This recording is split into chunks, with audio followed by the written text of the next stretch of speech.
하나님의 축복과 은총이 여러분에게 함께 주님의 이름으로 축복합니다. 자, 오늘 함께 나눌 말씀의 제목은 하나님께서 아시는 것과 칭찬하시는 것.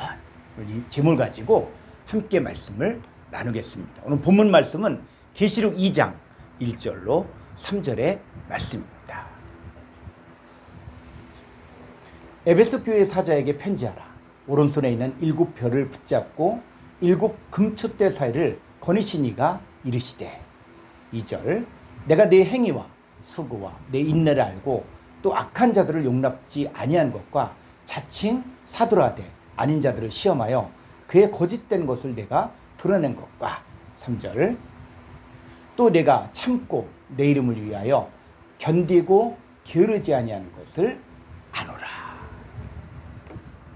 오른손에 있는 7별을 붙잡고 7 금촛대 사이를 거니시는 분께서, 그분은 7별 하나님의 일꾼들을 꽉 붙들고 계실 뿐만 아니라 7 금촛대 7 교회들 사이를 거니시는, 다니시는 그분이십니다. 그 주님께서 내 행위와 수고와 인내를 알고 악한 자들을 용납지 아니한 것과 자칭 사도라되 아닌 자들을 시험하여 그의 거짓된 것을 드러낸 것과 내가 참고 주님의 이름을 위하여 견디고 게으르지 아니하는 것을 다 아신다고 하셨습니다.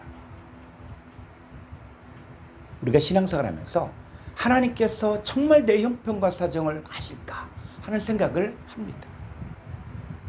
욥도 사실 처음에는 하나님 내가 뭘 잘못했습니까 하며 하나님께 항의하며 원망하다가 나중에는 자기가 태어난 날을 저주하기까지 했습니다.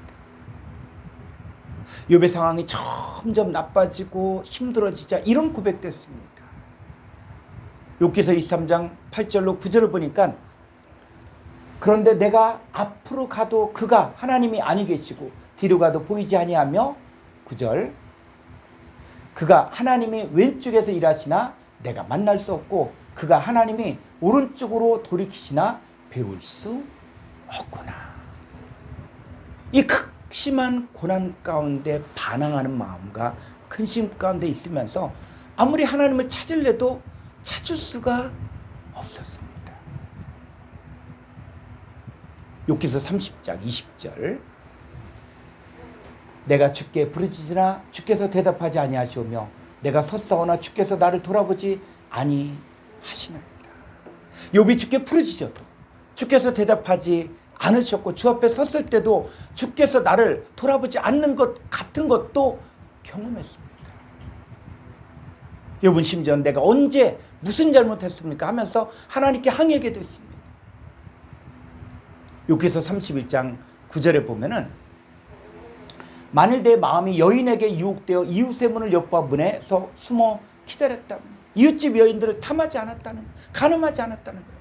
욥기서 31장 13절 보면 만일 남종이나 여종이 나와 더불어 증론할 때 내가 그의 권리를 저버렸다면, 심지어 자기 집 종이나 남종이나 여종이 자기에게 또 어떤 문제를 하소연할 때 그의 권리를 저버리지 않았다는 거예요. 욥기서 31장 16절 내가 언제 가난한 자의 소원을 막았거나 과부의 눈으로 하여금 실망하게 하였던가. 가난한 자가 욥에게 와서 도움을 요청할 때 그 가난한 자의 소원을 막지도 않았고, 또 과부, 그 당시 때 가장 어렵고 정말 의지할 것 없는 과부의 이 사람들이 와서 도움을 요청할 때도 욥은 실망시키지 않았다는 거예요. 그러니까 자기는 하나도 잘못한 것이 없는데 내가 왜 이런 고난을 당해야 합니까? 이렇게 항변을 했습니다. 그런데 욥이 정말로 하나님 앞에 섰을 때 그가 자기 자신의 모습을 보고 하나님 바라보면서 입술을 가리며 부끄러워하며 나는 깨닫지 못한 일을 말하였고 스스로 알 수도 없고 헤아리기도 어려운 일을 말하였다고 고백했습니다. 하나님께서는 지금 여러분의 형편과 사정을 다 아시지만 지금은 나에게 침묵하신 것 같다고 생각하시는 분은 오늘 말씀에 귀를 기울이면서 고난과 환난의 과정을 어떻게 통과할까에 대해 답을 얻으시기를 바랍니다. 자, 오늘은 하나님께서 아시는 것과 칭찬하신 것에 대해 함께 말씀을 나누겠습니다.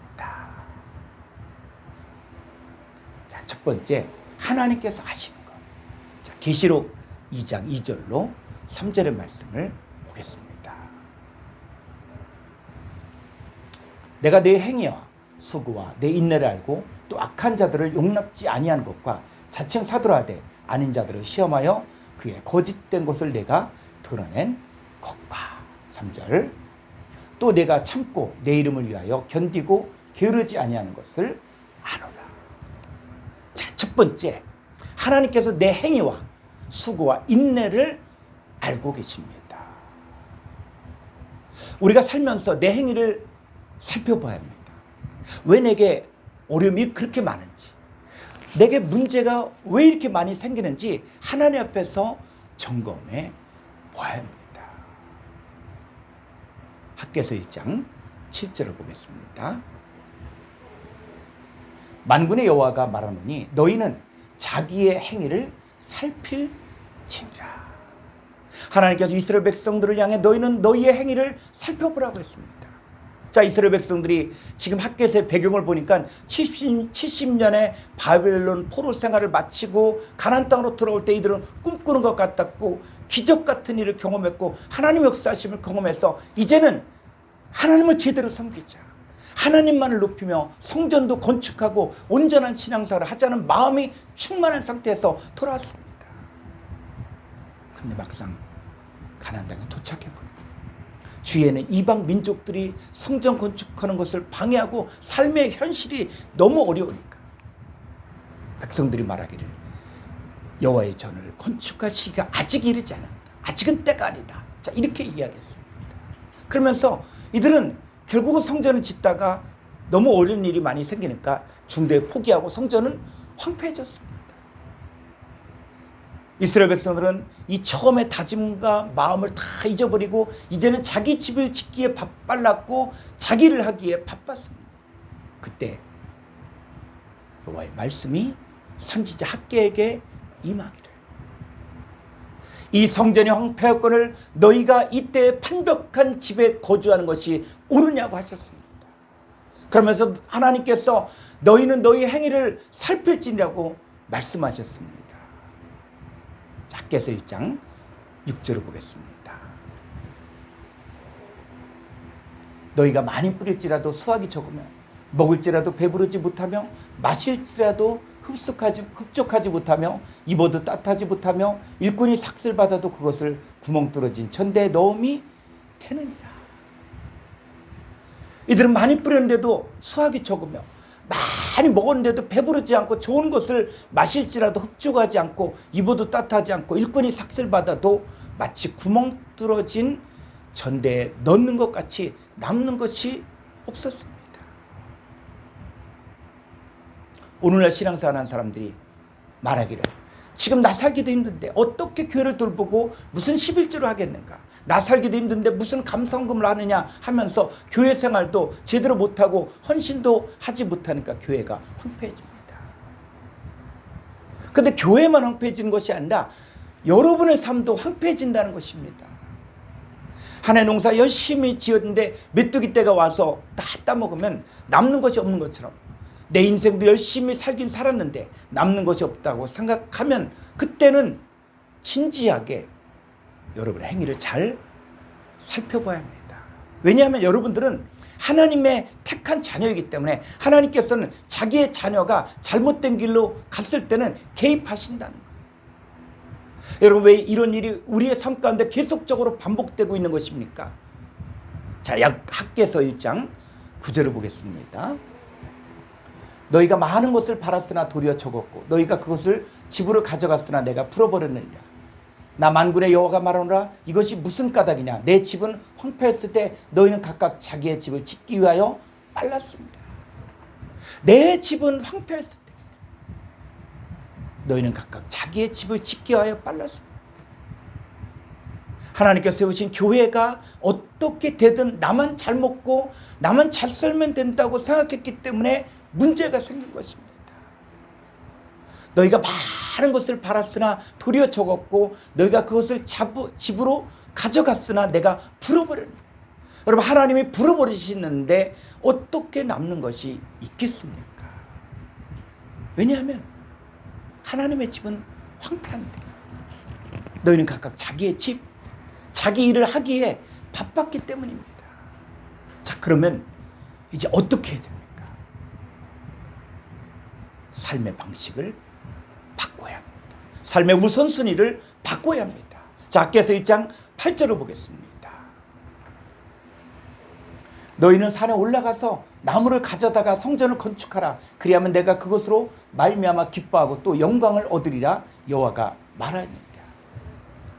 너희가 산에 올라가서 나무를 가져다가 성전을 건축하면 그것으로 말미암아 하나님이 기뻐하고 영광을 얻으리라고 했습니다. 여기서 말하는 성전 건축은 건물을 말하는 것이 아니라 구약 시대는 물론 건물이었지만 신약 시대를 살고 있는 저와 여러분, 이 시대에는 바로 저와 여러분이 하나님의 성전이 되라는 말입니다. 산에 올라가서 나무를 가져다가 성전을 건축하는 말은 하나님 말씀 배울 뿐만 아니라 세상에 나가 전도도 하고 교회를 데리고 와서 함께 신앙생활을 하면서 여러분과 그 사람을 진짜 하나님의 성전으로 세우라는 말입니다. 예수님께서는 너희가 무엇을 먹을까? 무엇을 마실까? 무엇을 입을까? 염려하지 말고 근심하지 말고 먼저 그의 나라와 의를 구하라. 그러면 이 모든 것을 너에게 더하시라고 하셨습니다. 성도가 먼저 주의를 온전히 지키는 것, 온전한 11조를 드리는 것, 하나님 앞에서 진실하게 하나님을 섬겨 하나님의 나라와 하나님의 의가 여러분에게 성취된 삶을 살면 여러분의 인생은 하나님께서 다 책임져 주십니다. 하나님 여러분의 행위와 수고와 인내를 다 알고 계십니다. 고린도서 5장 9절로 10절을 보겠습니다. 그런즉 우리는 몸으로 있든지 떠나든지 주를 기쁘시게 하는 자가 되기를 힘쓰노라. 10절. 이는 우리가 다 반드시 그리스도의 심판대 앞에 나타나게 되어 각각 선악간에 그 몸으로 행한 것을 따라 받으려 함이라. 우리 인생은 그리스도의 심판대 앞에 나타나게 되어 있습니다. 주님을 기쁘시게 하는 선을 행한 사람들은 주님께 선을 되돌려 받지만 자기를 기쁘게 하고 이렇게 악한 일을 행한 자는 악을 되돌려 받게 되어 있습니다. 그러니까 주님을 기쁘시게 하지 않는 것이 바로 성경에서는 악이라는 것입니다. 로마서 2장 7절로 10절을 보겠습니다. 참고 선을 행하여 영광과 존귀와 썩지 아니함을 구하는 자에게는 영생으로 하시고, 이 참고 선을 행한다는 것은 주님을 기쁘시게 하는 삶을 살았다는 거예요. 그러니까 주님을 기쁘시게 하기 위하여 참고 선을 행한 사람은 영광과 존귀와 썩지 아니함을 구하는 자에게는 영생을 하시고, 8절. 오직 당을 지어 진리를 따르지 아니하고 불의를 따르는 자에게는 진노와 분노로 하시리라.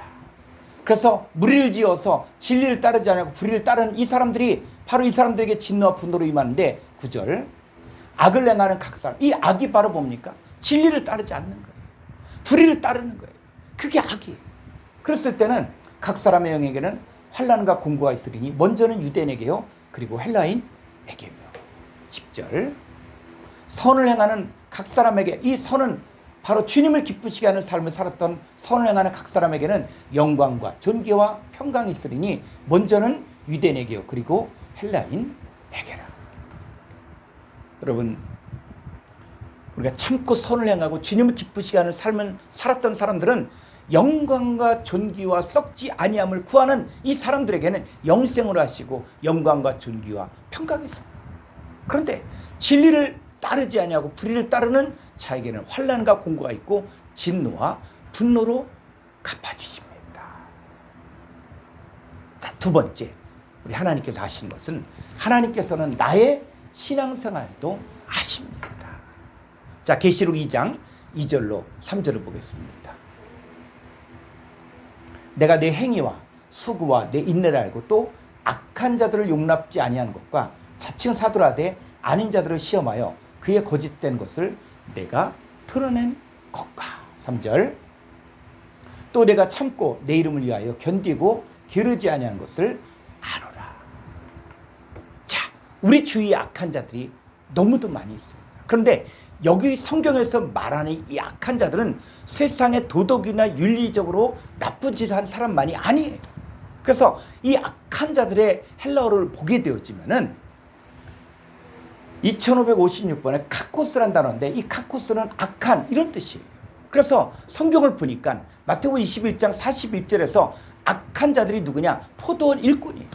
자, 이들은 포도 열매를 주인께 바치지 않고 주인이 보낸 종들을 때리고 돌로 치고 죽이다가 나중에 주인이 내 아들은 존대하리라 하는 마음으로 아들을 보냈는데, 이는 상속자니 우리가 죽이고 우리가 유산을 차지하자 라고 이야기하면서 그 아들을 죽였던 사람이에요. 그러니까 여기서 말하는 악한 자들은 포도 열매를 주인께 바치지 아니하고 하나님을 떠난 이스라엘 백성들을 말하는 것입니다. 마태복음 24장을 보면 충성되고 지혜 있는 종과 악한 종이 나오는데, 이 악한 종은 어떤 사람들이야? 동료들을 때리고 술 친구들과 더불어 먹고 마시다가 주인이 이르러 어미 때리고 외식한 자가 받는 일에 처하며 거기서 슬퍼하며 이를 가는 자들, 이들을 말해요. 그러니까 여기서 말하는 악한 자들은 동료들을 때리며 집사람들을 맡아 때를 따라 양식을 나눠주지 않는 종들입니다. 그럼 반대로 충성되고 지혜 있는 종은 뭐냐? 그 집사람들을 맡아 때를 따라 양식을 나눠주다가 주인이 왔을 때 주인의 모든 소유를 받은 복이 있는 자들입니다. 마가복음 7장 21절로 23절을 보겠습니다. 속에서 곧 사람의 마음에서 나온 것은 악한 생각. 자, 이 악한 생각이 어디서 나온다고요? 사람의 마음에서 나온 거죠. 이 악한 생각은 종류가 음란과 도둑질과 살인과 22절, 간음과 탐욕과 악독과 속임과 음탕과 질투와 비방과 교만과 우매하니 23절. 이 모든 악한 것이 다 속 마음에서 나와서 사람을 더럽게 하는다. 왜 사람의 마음에서 악한 생각이 나옵니까? 마음이 부패했기 때문에. 이들은 사람의 전통과 사람의 계명으로 가르치고 지키려고 하다 보니 하나님 말씀을 피하였습니다. 하나님 말씀을 사람의 계명으로 교훈을 삼아 가르치니까 부패된 마음이 고쳐지지 않았던 거예요. 자, 이 상태에서 마음이 고쳐지지 않은 부패한 상태에서 성경을 가르치고 배우니까 이 부패된 마음에서 나온 것이 바로 악한 생각이라는 것이죠. 이들의 말을 들으면 사람의 마음이 더럽게 되는 거예요. 그래서 이 악한 생각이 종류가 여러 가지가 있는데, 음란과 도둑질과 살인과 간음과 또 탐욕과 악독과 속임과 음탕과 질투와 비방과 교만과 우매함인데, 이 상태에서 신앙생활하니까 입술로는 하나님을 공경한다고 얘기했지만 마음은 먼 상태에서 하나님을 헛되이 경배한 것입니다. 이 부패된 마음은 오직 하나님의 말씀을 통해서만이 고쳐질 수 있습니다. 여러분, 구약에서 하나님의 백성이 되려면, 이스라엘 백성이 되려면 무엇을 해야 됐습니까? 할례입니다. 이 몸의 일부를 떼어나는 고통을 통해 하나님의 언약이 거기에 있다는 것을 기억하게 하기 위해서입니다. 이 구약의 할례가 신약에 와서는 밥티조, 침례로 바뀌었습니다. 침례의 참된 의미는 뭐냐면, 나의 옛사람이 말씀 안에서 육체와 함께 정과 욕심이 죽음으로, 그리고 옛사람과 그 행위를 벗어버리고 말씀 안에서 새 생명으로 다시 살아나는 것입니다. 이 침례는 하나님 주신 생명을 가지고 하나님을 따라 의와 진리의 거룩함으로 지으심 받은 새 사람을 얻는 것입니다. 그리스도 예수의 마음을 품고 그리스도를 향한 진실한 마음과 깨끗함을 가진 이 성도의 삶을 사는 것, 이것이 침례의 참된 의미입니다. 자, 그런데 악한 것을 용납하지 않았다는 것은 뭐냐면, 이 하나님께 합당한 열매를 드리지 않고 때를 따라 양식을 나눠주지 않고 동료들을 때리며 술 친구들을 더불어 먹고 마시면서 성경을 사람의 윤리와 도덕으로 가르치는 사람들을 용납하지 않았다는 거예요. 여러분, 성경은 하나님의 말씀이지 인간을 위한 도덕책이 아닙니다. 사탄은 오늘날에도 자기를 의의 일꾼, 광명의 천사로 가장하여 다른 예수, 다른 영, 다른 복음과 또 표적과 기적과 능력과 불의의 모든 속임수를 통해 성도들을 미혹하여 그리스도를 향하는 진실함과 깨끗함에서 떠나 마음을 부패하게 하는 일을 하고 있습니다. 이들은 성경을 가르치면서 예수 이름으로 부자되고 자기가 원한 거 다 이루게 된다고 하면서 그들이 쫓게 하는 것이 육신의 정욕과 안목의 정욕과 이생의 자랑을 쫓게 만드는데, 이들이 뭡니까? 육체와 마음의 원한 대로 살게 하고 세상 풍조를 따라 살게 만듭니다. 아무리 유명한 목사라고 할지라도, 큰 교회 목사라고 할지라도 이렇게 가르치는 성경에서는 악한 자들이라고 이해하는 것이고, 이 악한 자들을 받아들여서는 안 된다는 것입니다. 두 번째, 하나님께서 칭찬하시는 것. 첫째, 자칭 사도라되 아닌 자들을 시험하여 그의 거짓된 것을 드러낸 것도 아십니다. 자칭 사도라되. 여러분, 목사가 다 똑같은 목사가 아니라 지금 이 시대에도 다른 예수, 다른 영, 다른 복음을 전하는 목사도 있다는 사실을 알아야 됩니다. 목사의 외모나 배경이나 또 세상의 유명세를 보지 말고 그가 전하는 말씀을 분별해야 합니다. 왜 많은 사람들이 사람의 미혹을 당합니까? 말씀을 정확히 알지 못하고 어린아이 같은 신앙 수준에 머물고 있으니까 쉽게 미혹을 당하는 것입니다. 여러분, 오늘날에도 자칭 목사라되 아닌 자들을 시험하여 그의 거짓된 것을 드러내야 합니다. 그렇다고 목회자를 색안경을 끼고 판단하는 것이 아니라 그가 진리의 복음, 참 복음을 전하는지 아닌지 정확히 분별해야 한다는 것입니다. 둘째, 내가 참고 내 이름을 위하여 견디고 게으르지 아니하는 것을 아십니다. 그러니까 내가 참는다는 말, 이 말을 헬라 원문을 직역하면 내가 현재 참음을 능동적으로 소유한다. 자, 이런 뜻이거든요. 그러니까 참는다, 이 말이 헬라어로 보게 되어지면은 5281번의 휘포모네인데, 이것은 인내 이런 뜻이지만 이 단어를 연구해 보면 누구누구 아래 거하다 이런 의미입니다. 그러니까 무조건 참고 인내하는 것이 아니라 누구 아래 거하면서 사는 것을 말해요. 요한복음 6장 56절로 57절을 보겠습니다. 내 살을 먹고 내 피를 마시는 자는 내 안에 거하고 나도 그의 안에 거하나니. 57절, 살아계신 아버지께서 나를 보내심에 내가 아버지로 말미암아 사는 것 같이 나를 먹는 그 사람도 나로 말미암아 살리라. 자, 예수님의 살과 피를 먹고 마시는 자만이 영생을 얻고 예수님 안에 거하고 예수님도 내 안에 거할 수 있습니다. 그러니까 예수님 안에 거하여 예수님으로 말미암아 사는 사람이 참는 자라는 것이죠. 자, 요한복음 8장 31절로 32절. 그러므로 예수께서 자기를 믿은 유대인들에게 이르시되 너희가 내 말에 거하면 참으로 내 제자가 되고, 32절, 진리를 알지니 진리가 너희를 자유롭게 하리라. 자, 예수께서 자기를 믿은 유대인들에게 말씀하셨는데 너희가 내 말에 거하면, 그랬을 때 이 말에 거하면, 이 말을 헬라 원문을 보게 되어지면 엔토로고라 그래서, 이 로고는 바로 뭐냐, 영원히 존재하신 하나님의 아들의 아들. 그러니까 영원히 존재하신 하나님의 아들 안에, 엔 전치사 안에 연합되어 한 몸이 되어 거하면 이런 뜻입니다.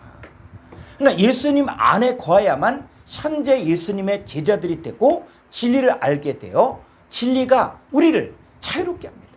그러니까 여기서 중요한 것은 뭐냐면 예수님 안에 거하여 예수님과 한 몸이 된 상태에서 살아야만 참된 자유를 누릴 수 있습니다.